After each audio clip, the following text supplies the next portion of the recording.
Mr. Dander spotted Moeller walking along the wall of the corridor, brushing close against the wall as if to avoid being seen.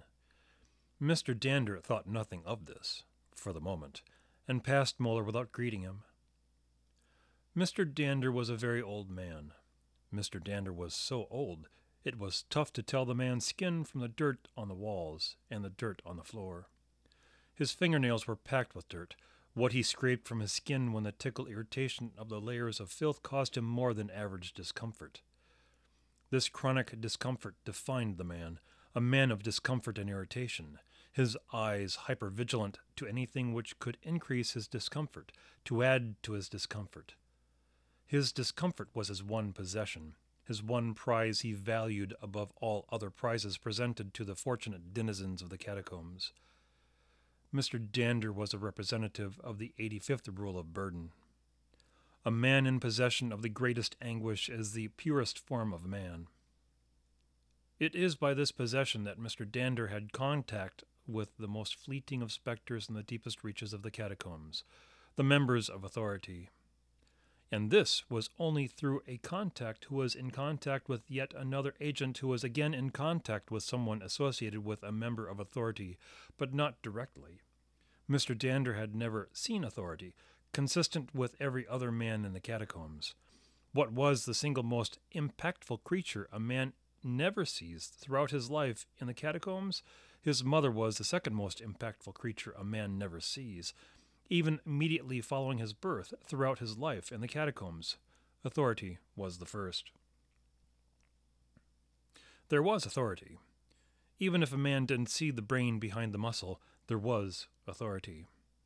As such, Mr. Dander was, as much as a man could be in the catacombs, an authority on the finer details of the 86th rule of burden. Authority rules best when unseen, governs wisely when in the shadows, enforces when the hand of authority reaches from where no one knows. The man Mr. Dander only knew as Mr. Maggot, a name this agent of authority chose on his own, stepped out from the corner. Mr. Maggot spotted Mr. Dander approach from the far end of a hallway few men walked down. The entrance of the hallway was out of the way, far from the center of activity, and led to nowhere but the broken mouth of an unexplored underground cavern.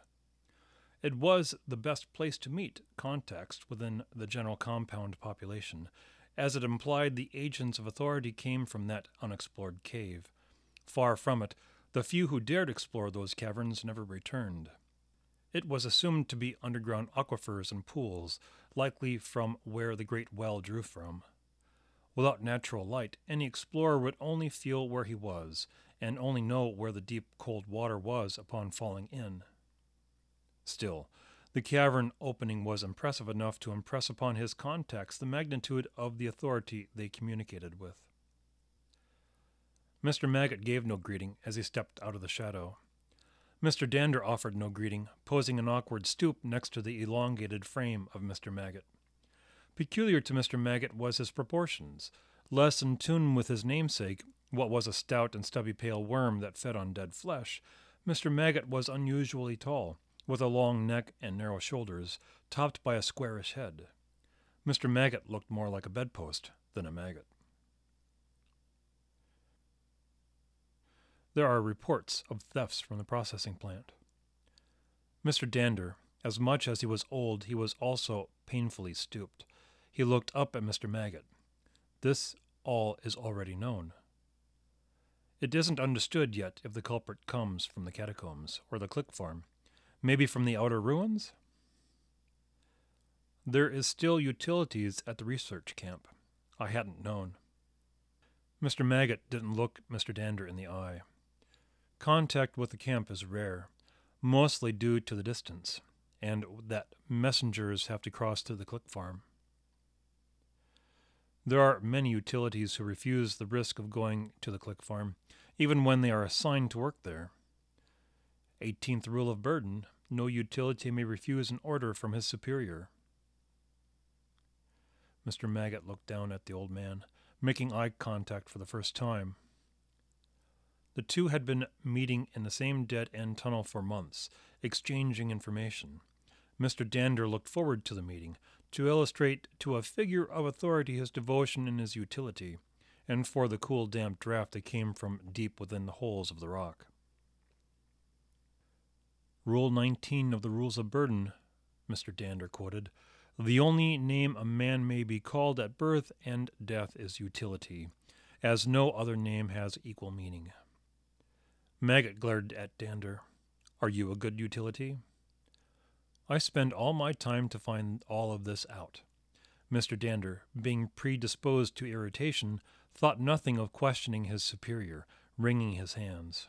"I am a good utility." "Confirmation, simply to verify." "Should I verify the general attitude of the people living here? The fact you and your authority strip them of their champions, their games?" "There are the circles," Mr. Maggot reminded him. Mr. Maggot was significantly taller than Mr. Dander. Mr. Dander took notice only in how the agent took advantage of this, looking down his nose at Mr. Dander rather than looking him in the eye. It wasn't an outrageous offense, but it defined the dynamic between the man and the representative of authority. "I know there are the circles," Dander shot back, "but no one wins them. It's an impossible game to win.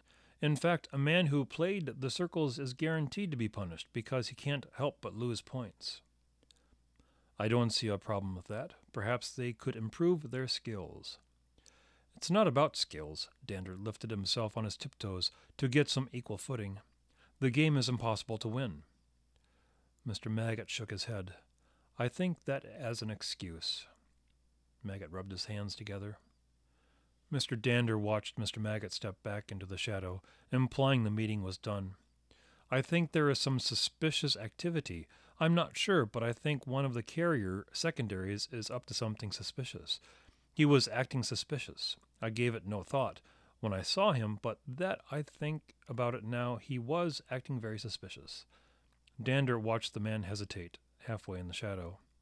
He could feel the man's eyes, the cryptic gaze of authority by remote. "Are you offering me something I don't already know?" "In exchange for what?"